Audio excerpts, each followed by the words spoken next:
I wanted to take this away from just the US and spread my message that you can do anything you want to do in life if you're LGBTQ, including running for president of the United States. And it resonated with a lot of people because I heard from so many. And then the book, Fred Who, I've got it every chapter. I've got a email or message that I've gotten from younger people, particularly thanking me for what I was doing. Hey everybody, welcome back to Duke's Download. I'm your host, James Duke Mason. And today I'm absolutely thrilled to welcome one of my dear friends and one of the most influential LGBTQ plus activists in the country, Fred Karger. Fred made history in 2012 as the first openly gay candidate for president of the United States in American history when he sought the Republican nomination. A longtime political insider who worked on campaigns for Gerald Ford, Ronald Reagan, George Bush Sr.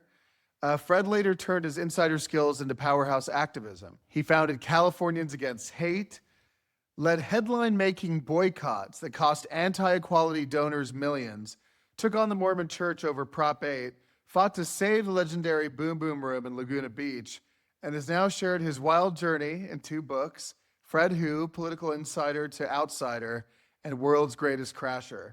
Fred, thank you so much for joining me. I've been really excited to do this for a while. It's a pleasure. Great to be with you, Duke. Thank you for having me. Of course. I've read both of your books, obviously, and we've known each other for about 15 years now, which is crazy. But I knew your story, and obviously I first found out about you before we ever met when you were running for president when I was still living abroad as a teenager. But in the midst of getting to know you better, I learned that your first big, role or campaign or project in terms of advocacy was on the local level. It was actually to save the Boom Boom Room, which was a legendary gay bar in Laguna Beach, sort of like the Abbey, but of Orange County back in the 80s and 90s and 2000s. After you had been involved in Republican politics and state and national politics for so long, why did you decide that that was going to be your first entree into advocacy? Well, it's kind of a strange story, but I'd retired in 2004, and from, as you mentioned, a long career in political consulting.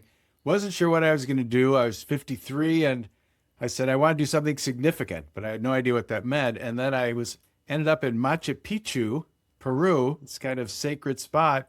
Had this weird thing happen on top of the mountain after the park had closed. And I'm not sure what happened, but I started being an activist about 3 weeks later. And the bar in Laguna Beach had been sold to this multi-billionaire, Stephen Udvar-Hazy.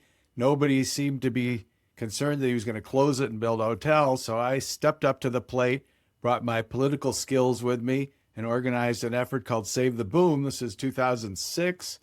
Internet, websites, everything was kind of new, but I had a good friend who put a great website together, and we organized a 2-year campaign. We kept the bar open an extra year, but I took those skills and kind of aggressively went after this multi-billionaire. He ended up selling it. But what it did for me, Duke, was out me, because in all my years as a political consultant, I'd never been openly gay. I had partners. I was in an 11-year relationship. I was very active in the gay community, but in gay politics too, behind the scenes, never out front. And so this was kind of a big coming out for me at 53 years old, and got a huge amount of attention. LA Times did 5 separate stories on it, including a Sunday magazine piece with 12 pictures of me. And so I became an out activist, as the people I had admired and envied for so many years. Suddenly I was now in the loop, and I had to figure out what I was going to do with this newfound activity of mine and in retirement. I think that's a really important lesson, actually, or at least an important thing to take away, is that it really did come from a place of genuine passion and obviously a personal investment in terms of being out and all that. But the idea that advocacy and activism comes from a place of authenticity, and that, despite having years of national political experience, you decided to at least initially make your focus like a local passion project of sorts. And then, as you said, it kind of grew from there. But was part of it historic preservation? Like, did you just feel strongly that, having a landmark like that was a refuge or a beacon for the gay community, was that a goal? And is historic preservation for the gay community something that you feel passionately about?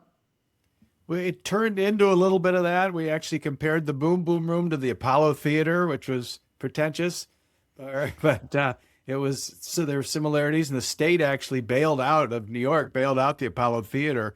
So the thing, I started going to the Boom Boom Room when I was in my 20s and first moved to California, about an hour and 15 minutes south of LA.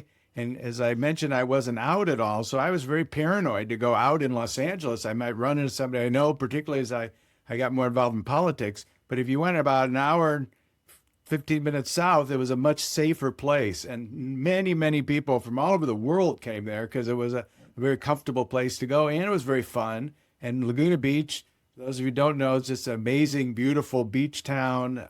It's always had a lot of celebrities. Betty Davis used to live there. And it's a great, great refuge. And so I would go there all the time feeling comfortable, and tens of thousands of other people. And, I'd meet boyfriends. I'd just go down for the weekend. And so it was a special spot. And also, half of it was that I was bored. I needed something to do, which poor Mr. Udvarhazy regretted, but I needed a project, and I felt it was time to step up and do it. And I tried to get others to front it. Nobody would. And so I just did it. And I took those political skills and then the new wonderful internet and the website. My friend Leif Strickland put this great website together. I was going to announce I was going to spend $100,000. He needed, at least talk big initially. But once that website went up, media, people from all over the world got excited about it, and it looked very legitimate. So that taught me a very valuable lesson, which I then used in my other activities as I took on bigger projects. Well, it was sort of serendipitous timing because obviously this happened in 2006, and then 2 years later, Proposition 8 passed, and you became a leading force in that whole, the resistance anyway, or the aftermath of Prop 8's passage. One of your boldest moves, one among your first major moves as an activist, was the boycott of the Manchester Grand Hyatt in San Diego after the owner, Doug Manchester, donated $125,000 to support Prop 8. And I'll let you take the lead, obviously, in explaining what happened, but you teamed up with labor unions. It cost the hotel millions of dollars. Walk us through how you pulled that off and what the ultimate results were. Because it was obviously a major news story in Southern California, especially given the sort of broader political implications at that time. Oh, yeah. So I knew, as being active in politics for so long, that the money was going to be as it had been in all the other 28, I think, elections, gay marriage elections in the country, where we'd lost all 28. And I'm thinking to myself, gee, when do you change your strategy after you lose the fourth one or 10th one? But the LGBTQ Inc., the establishment that were running all these opposition campaigns, didn't switch up the strategy. So I figured, all right, I'm going to step in. I'm going to target the big donors and make it, as I said in the New York Times, which broke the story, which is crazy. The guy and a laptop and a good website on that as well. I started Californians Against Hate. And the New York Times broke it with the LA Times. And I said, I want to make it socially unacceptable to give vast amounts of money to take away the rights of a minority. And that was taking away same-sex marriage, which we had just been granted, as the other side had gathered signatures smartly to put it on the ballot to take it away. And boy, did I get opposition in San Diego. They ran me out of town. They wanted nothing to do with this. We're talking about love. We're not talking about that. I said, great, do whatever you're doing. I'm not going to take any money I'm going to fund this myself. I will contribute to Prop 8. But I just took the reins. And thanks to Cleve Jones, talked about working with labor. He was the representative for Unite Here, the local there, which was the rock star young union. And so we partnered in this boycott. But I got resistance every step of the way. That's not what we do. And so we launched a thing on Gay Pride in July, I think 15th around there, 2008. And it got, tremendous amount of media attention. And then, of course, then people started getting on board. But it wasn't until Mr. Manchester kind of waved the white flag because they had announced they'd spent, they were losing, I think, $1 million a month. That's what they admitted publicly. Wow. And this was, so we know it's a lot more, and lost business. And the union successfully worked to get away, to get a lot of these organizations, unions particularly, anybody who was coming in there to cancel their meetings. Weddings were canceled, all kinds of things. And he became a real pariah, which wasn't difficult because he was pretty unpopular in San Diego anyway. So we took that to a few other companies as well, and wanted to show if you could give money, it's no problem. It's free country, but there are consequences. There was a big website back then where they would list the major donors to Prop Aid, right? Where they would was that you? That was you. Of course. Yeah. Nobody would go near this. Everybody was hoping I would fail. They were hoping that, okay, I boycott Doug Manchester, you'll give $1 million next time. And that was always my fear, because these guys, have this kind of money where if somebody goes after them, we'll show them. And so no one ever did that. But what we did was several different parts of this. One was, I called it the dishonor roll. Right. And I had $5,000 and over donors. That's a lot of money, particularly in 2008, to oppose gay marriage. And so it's all reported. It was a brand new system with the state of California where it was reported daily. Every night there'd be a printout of $1,000 and up donors. And so this pattern started happening, and we would go after You took advantage of the new technology. The new tech. Before, you used to have to go down to the registrar of voters 3 months after the election and look at the campaign reports. But this was now instantaneous. And so hired a good friend who was great with Excel. We tracked all the donors. So there was the other thing, the media, you have to look at these campaign reports. You don't know how much they've given, cumulatively. They'd see the 1,000, but maybe they gave 10,000 a month earlier. So we tracked all that. Great asset for the media. I was attacked for that. We just put public information from the California Secretary of State on it.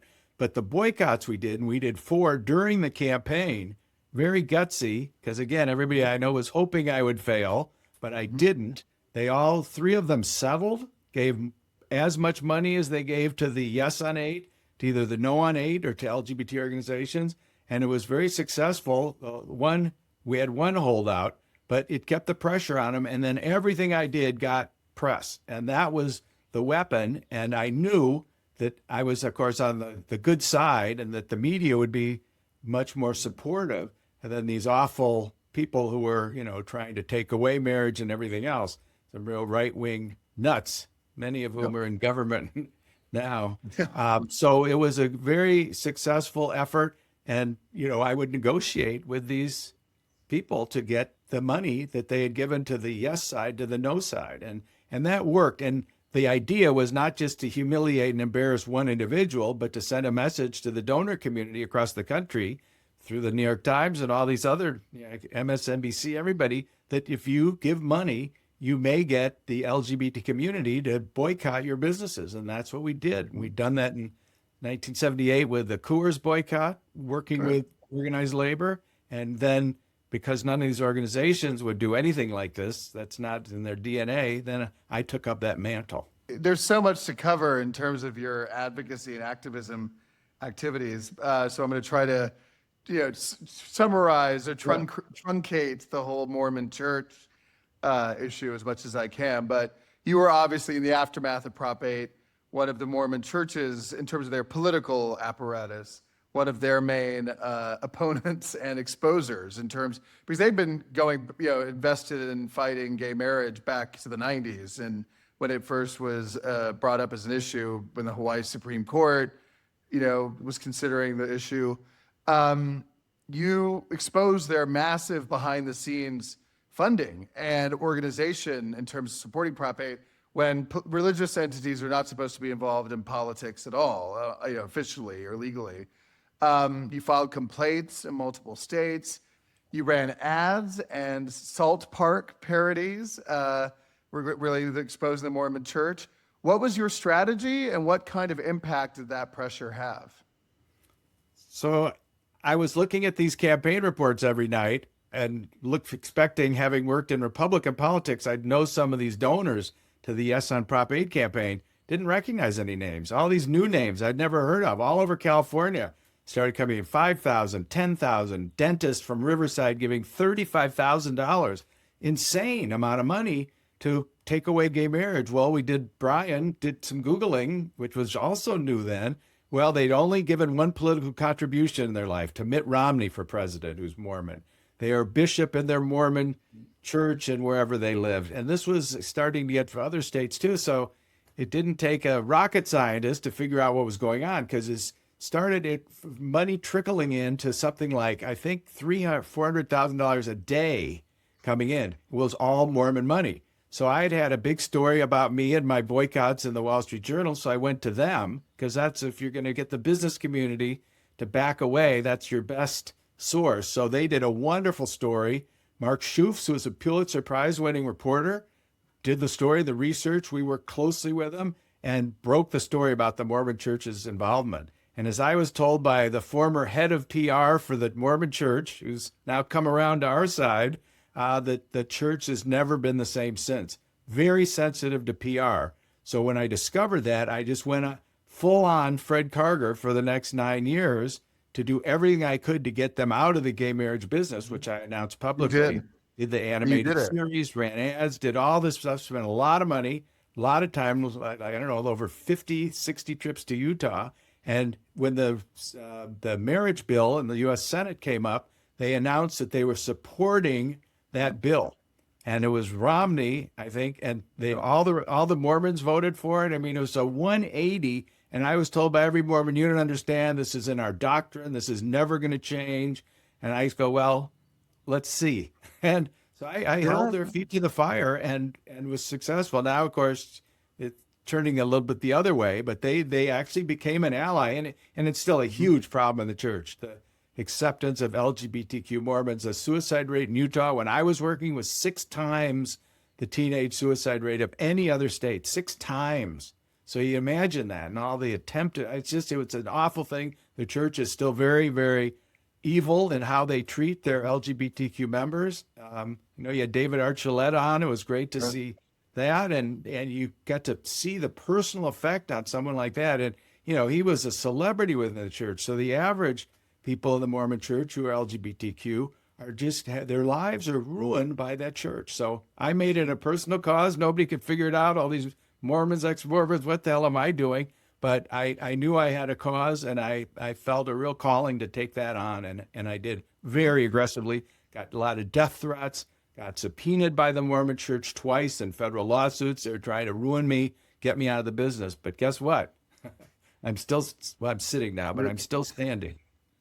You are still standing, and you've stood high, tall, and high amongst in the history of our movement. I mean, I'm ready to get to your campaign, but I wanted to ask you first. As someone who has been incredibly effective in terms of activism and applying pressure to whether it be Mormon Church, major companies and donors, to anti-gay causes. What ways do you think are the most effective, whether it be tools or lessons or principles, for actually achieving, change and progress? Are there certain principles or rules of thumb you keep in mind every time you start a new project? My boss, Bill Roberts, who taught me everything I know in politics, who was one of the most famous political consultants in the country, starting in the 60s with television advertising, political polling they started, and then none of this has been done. He said, the public votes for 2 reasons. They vote for one guy or cause or against a guy or cause. So you got to come up with reasons to vote against something. So my job was to come up with reasons so they would, be unpopular. All these people who are funding all these causes, the LGBTQ organizations that I had revered my whole life. I couldn't believe all that these, people were. First, they were out, they were giving money, they're doing all this great, great stuff. Well, as I've gotten more immersed in all this, I've seen that they're more cautious than anything.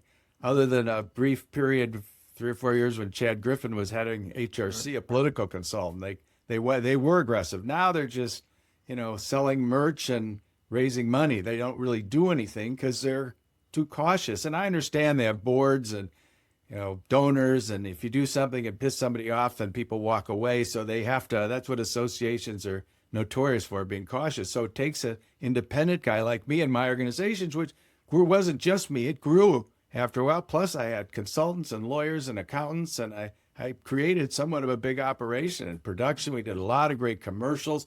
The websites are all still up. Californians Against Hate, which after California, I took the Mormon Church to Maine. Was the next election a year later, and I got their front group, the National Organization for Marriage, investigated, found guilty after a 5-year investigation by the state ethics office. Janet Mills, who's running for Senate, was Attorney General then, and she ran that whole effort, which bankrupted the National Organization for Marriage.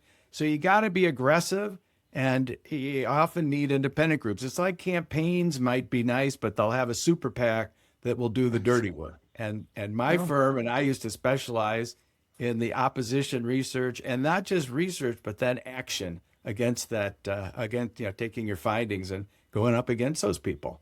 Absolutely. No, that's a good point. I feel like, you obviously are much more accomplished activist than I am, but I will say, even on my own, in terms of my own activities, having that independence to be able to do whatever you want to do and speak out in whatever way you want to speak out, it gives you a sort of a dexterity that a lot of these bigger, sort of slower moving, clunky organizations, sometimes clunky organizations, don't have. So that's a really good point. Like your boycott of the Beverly Hills Hotel, very successful. Well, you were very helpful and supportive and instrumental in supporting me through that whole process, which meant a lot to me. I'm going to ask you about your books, but I figure that first it makes sense to talk about your campaign.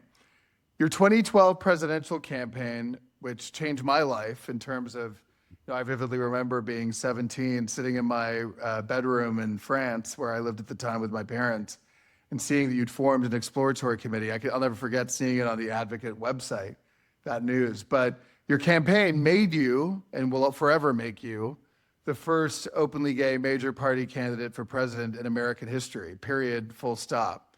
And I think that's obviously in and of itself, putting every other thing you've accomplished aside, that will be a historic achievement forever.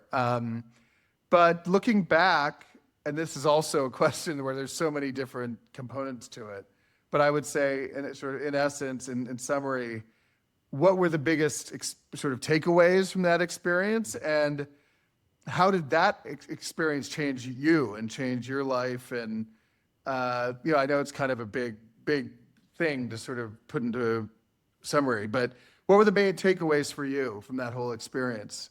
Well, so after my Save the Boom campaign and then Californians Against Hate and all those activities, I thought, okay, I'm out now. I've worked in politics my whole life. I've always wanted to run for office, always, since I was a little kid, but I knew I couldn't because I was gay and had this secret. Well, I don't got the secret no more. So I can run for office, but I was, 60 years old? What do I do? So I decided to run for president because there'd never been an openly gay major party candidate, as you mentioned. So I figured, well, it would be pretty funny to do it in the Republican Party because they're the ones that are, the big problem.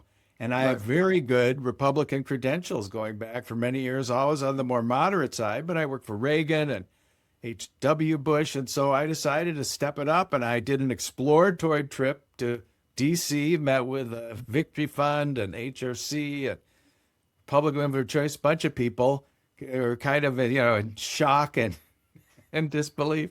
And I got that same kind of bewildered look from everybody.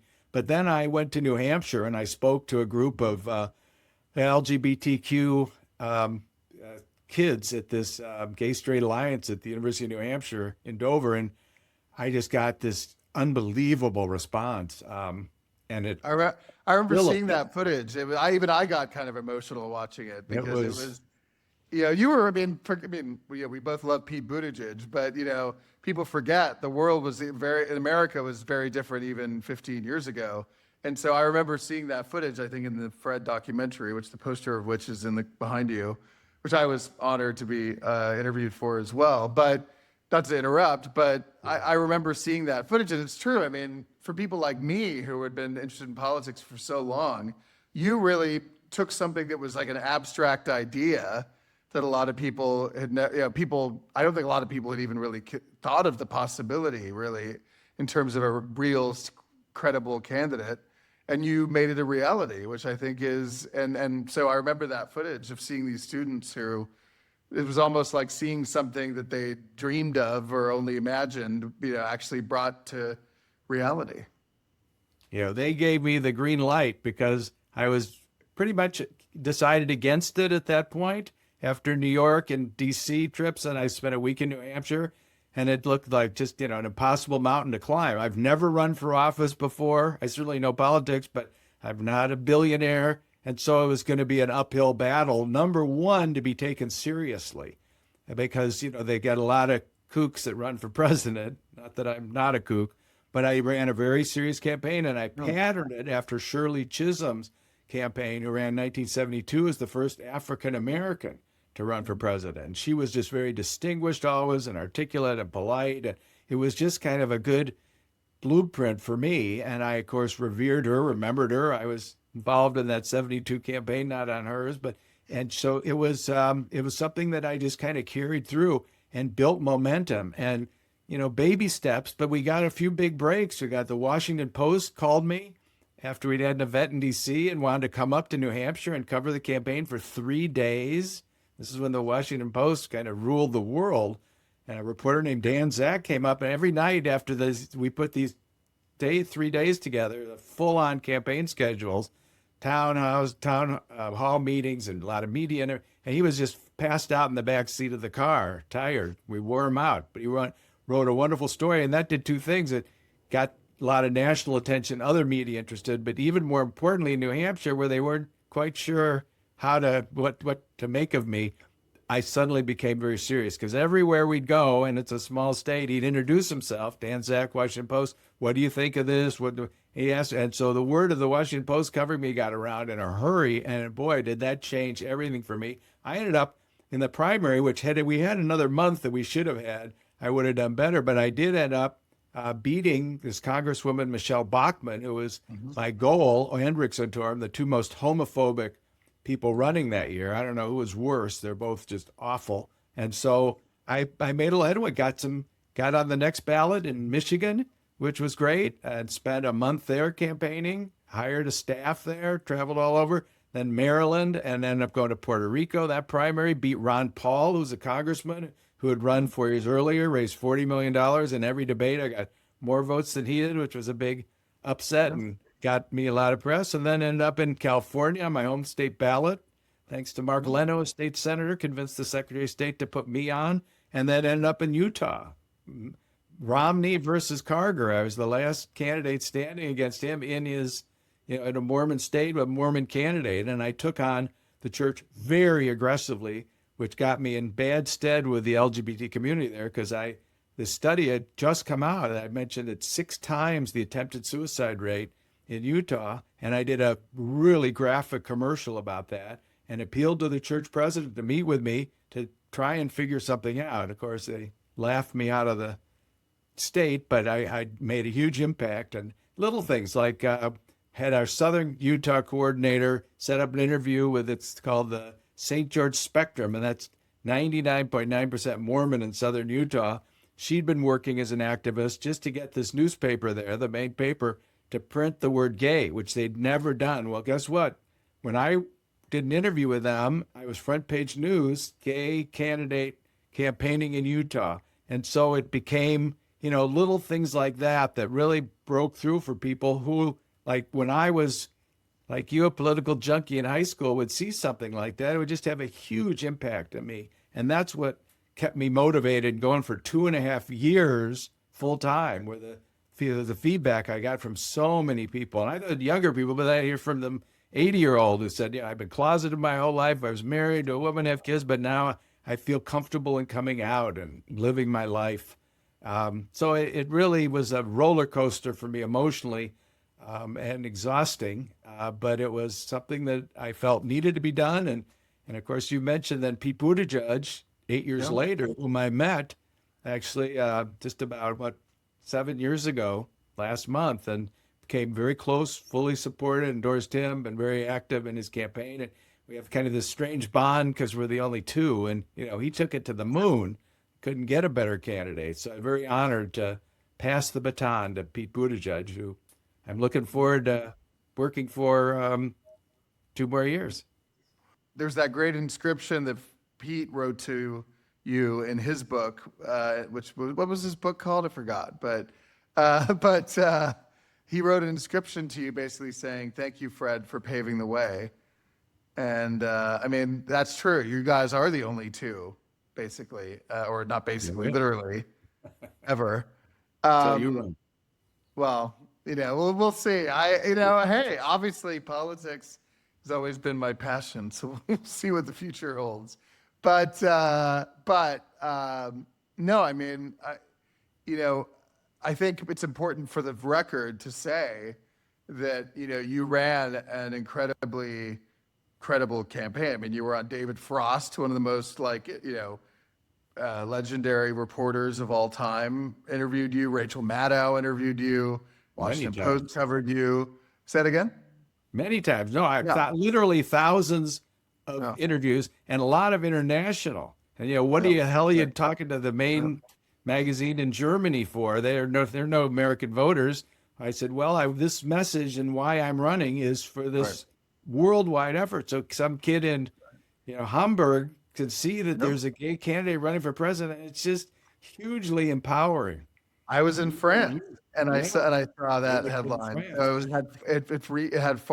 was far-reaching in terms of its impact. The international press was probably the best I got, and the other thing was that the media was very intrigued once I started to catch on a little bit, and I used the Gary Johnson model. So he was a former governor of New Mexico. I was a big fan of, more moderate and pro-marijuana legalization. All that. Anyway, so he would get a story because he was, former two-term governor, and then we'd wait a day, and then my communications director, Rena Shah, who's all over television now, she would call the Atlantic and say, "Hey, here's another candidate," and they'd skeptically meet with him and then meet with me, and then end up doing a story. So we really worked hard to get media, but once it caught on, then that became probably the bulk of what I was doing, and even went to Israel. I'm also the first Jewish Republican to ever run for president, and I was welcomed there by all the leadership.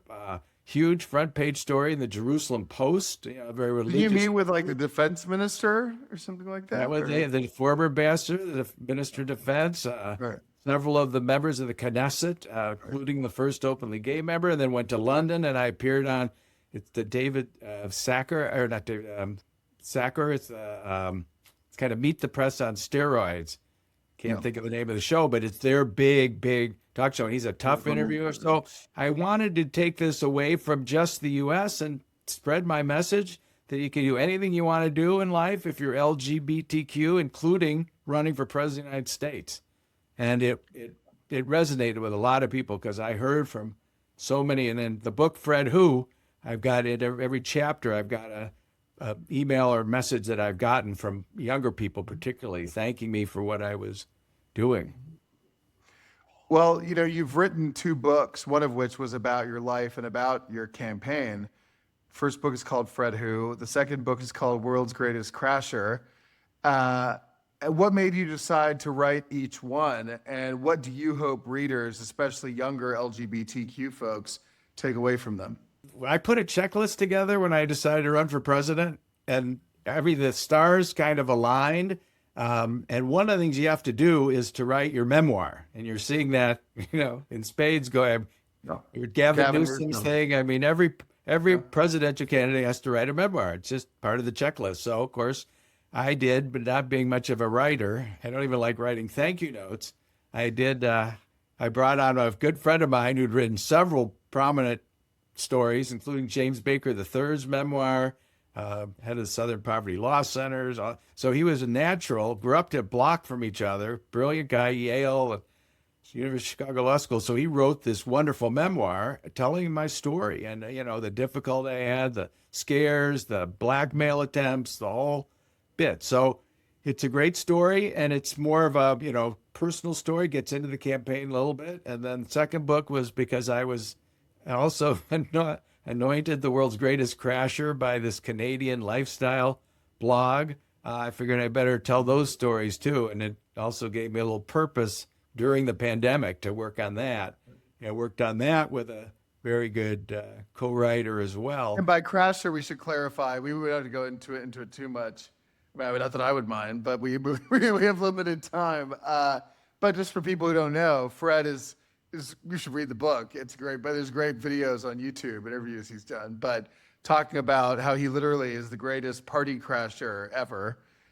Oscars twice, the White House, Met Gala, all of it. It's pretty epic. But we I won't go into the details, but Fred graciously invited me to go along for a attempted crash recently. But we semi succeeded. But I think my short sleeves gave it away. We were going to a more formal event, but No for those, wristband. say it again. You didn't have a wristband. Good lesson Yeah. for those aspiring crashers out there. Wristbands are a big part of an event. So if you have long sleeves on, they don't know if you have a wristband. But if you have short sleeve, Yeah, it's obvious. it's true. Lesson Yeah, learned. no, it's lesson learned for sure. But I think those two books together, the Crashing book, but also Fred Who, together they sort of give a pretty. They're both extremely entertaining and insightful, not just about you, but about there it is. A lot of pictures. But I think together they sort of provide a great comprehensive history of not just you, but also just the times and the events that occurred during Prop 8 and I mean all of it, your campaign. What advice would you give to young activists today who want to make the kind of concrete, measurable change you've achieved? Because obviously, by the time that you got into activism, you had already been quite accomplished and successful in politics and as a consultant, as a operative. But in terms of small steps that you think young people out there can take, people who aren't necessarily already plugged into politics or activism, what are some small lessons that you think you can impart on them or give them and steps that they can take to get involved? Well, one of my pet peeves, as I said, I've gotten to know these big LGBT political organizations, is in the 20 years that I've been very involved, I've not seen one voter registration effort. And I try to explain, and I've talked to every head of the HRC since Joe Salmonese when I got involved.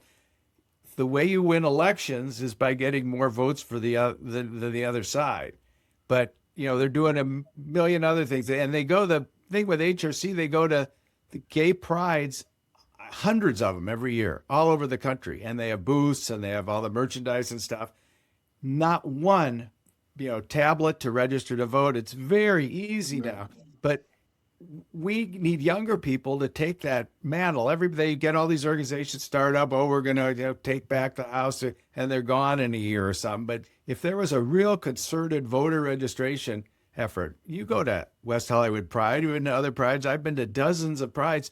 I mean, you get 1 million people at West Hollywood Pride and over the weekend, and not one person is registering people to vote. And it's a no-brainer because anybody who's at a pride is going to be a sympathetic, and a supporter.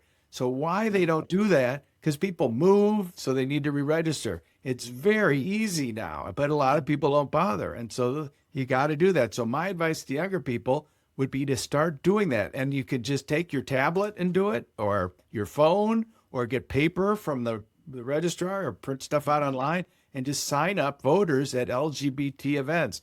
And even if they're registered, say, well, register again, because it'll be, the system will figure it out. But that's something that has been missing, and it's just something I want to get more involved in. I even took out, working a little bit with Cleve, it was called Milk the Vote. It was going to be a project right after we lost Prop 8. Right. It's a time to, take advantage of that. And that's what, Chad Griffin took it a different route and went to the courts, which was brilliant, to have able to get the money and the power to do it. But, I thought we'd go back to the ballot. So you just got to register voters. So I think, that's the thing. Another part is to get involved in campaigns and get to know the candidates. even if they're not LGBTQ, if it's your local congressional candidate or state house or city council or something, get involved, because if you're in the room, you're open, it's going to be good. And obviously you want a candidate who's supportive of our issues, but to kind of get involved and meet people and network and do all that. And then through the clubs and schools, and there's just so much. And there's, now is the time to do it. And this is, a defining moment in our history, and better step up and get involved, and not just, I love these people on social media that get pissed off and put a comment or something. That's it. Well, they can do a lot more, and they should do a lot more. No, I think that's a great point. Registering people to vote. Yeah, it's perhaps, I mean, look, I think a perfect example of that on the other side, but just goes to show how important that is Charlie Kirk and Turning Point and all that. I mean, that was really what they were all about, was registering young people, mobilizing them to turn out to vote, and look what they managed to achieve. Obviously, not to our favor or to our detriment, but it's not glamorous. It's not fun, but it's the grunt work. But you can actually, you hire. There are all these companies. You hire people. You pay $8 a signature or something or more, right, and you get the people registered. And every labor union and every national, state, local party does it. It's not a new thing. It's politics 101. And why our LGBT group, the task force, they don't do anything. They just don't get how elections work, and it's really sad. Absolutely. I hope there's some change on that front, and soon, because they're a little late to the game on that. But for those of you watching who want to know more about Fred and his significant contributions to gay advocacy and activism, there's a great book. It's a book, but also a great New York Times essay that was written by Sasha Eisenberg. I forgot what the name of his book was, but he did it was an excerpt from his book in the New York Times, but it actually led with the story of what you did in the aftermath of Prop 8. And it was pretty great. Full page in the Sunday New York Times, giving me 100% credit for same-sex marriage based on the fact that I cut off the money and support to the other side. And yeah, I worked with him on his book. It's called The Engagement. He's a real hero. It's the definitive book now on same-sex marriage, going back to Hawaii and 95 and Mormon Church throughout the whole course. Yeah, and it said you basically wrote a whole new playbook for the digital era of activism, and that didn't really exist before that point. So, in addition to your two books, I think reading that article would be great, is great reading for people. As a final point, Fred, what do you see as your legacy? Or what do you want your legacy to be? And what are you most fired up about working on next? Well, I've decided after 2019 and 20, when Pete was running and all the major news organizations declared him the first ever openly gay candidate from a major party, I had to do what I called Truth Squad 2020, which was to set the record straight. The New York Times actually incorrectly said that 5 times and fixed it, corrected it 5 times, which is very rare to get news organization to do that. I'd been in communications and politics for over 30 years, and I'd never once asked for a retraction or corrections. It's not a good idea. But in this situation, I had nothing to lose. And there were literally hundreds of news organizations, and I put a team together on that. We had a website and all kinds of things, and would go meet with people, get them to set the record straight. So it's important. So what I want to do in this next go round, and it's you guys know it's something information. I want to do a podcast, but as opposed to being the host like you, I want to be the subject, and I'm going to talk about all the aspects of this 2012 campaign, which is 2.5 years of my life, and it's full time, and it's a lot of interesting stories. The hate I got, the ballots I got on it, ballots I was announced but then taken off because I was gay, the lawsuits, everything, a lot of complaints. The complaint I filed against Rupert Murdoch and Roger Ailes for excluding me from the Fox debate that they were hosting that I qualified for and should have been in, and things would have been very different if I'd gotten in that. So I want to talk about that and do kind of maybe a 12, 15 episode thing, talking about very specific components of that campaign, bring on some of the people who were involved in it and talk about that, because my legacy is that campaign. It was significant. A lot of people, including the LGBTQ Victory Fund, which didn't even recognize me at the time, wouldn't even mention me or anything as the first openly gay candidate, because I ran as a Republican, which of course I'm not anymore, but I was then.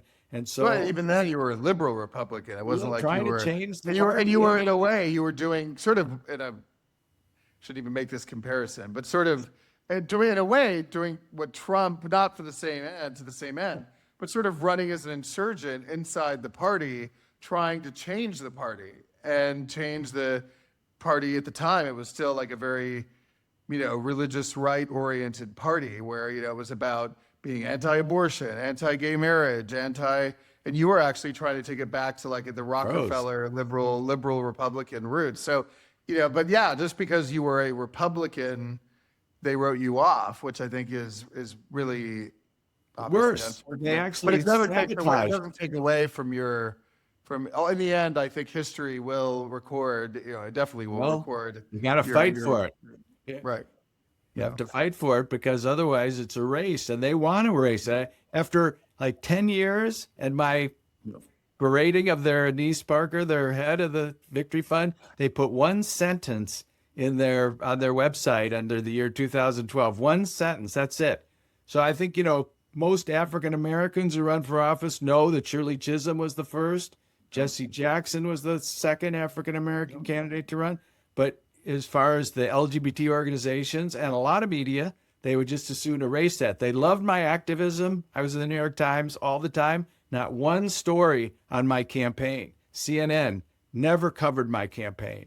MSNBC, a little too much, but we loved it. So it's, I understood what I was doing. And I said at the time, gay Republican is kind of a good headline. And it was, because it's a bit of an oxymoron, but like I say, I'm not a moron. Definitely not. That's a good that's a good way to end the I'm not a moron. But you are definitely not, Fred. You're a friend. You're an inspiration. You're a role model. Always have been, as in my adulthood as an activist and aspiring political political operative. But thank you for everything, and thank you for doing the podcast. I appreciate it. Real pleasure. Thanks, Duke. See you soon.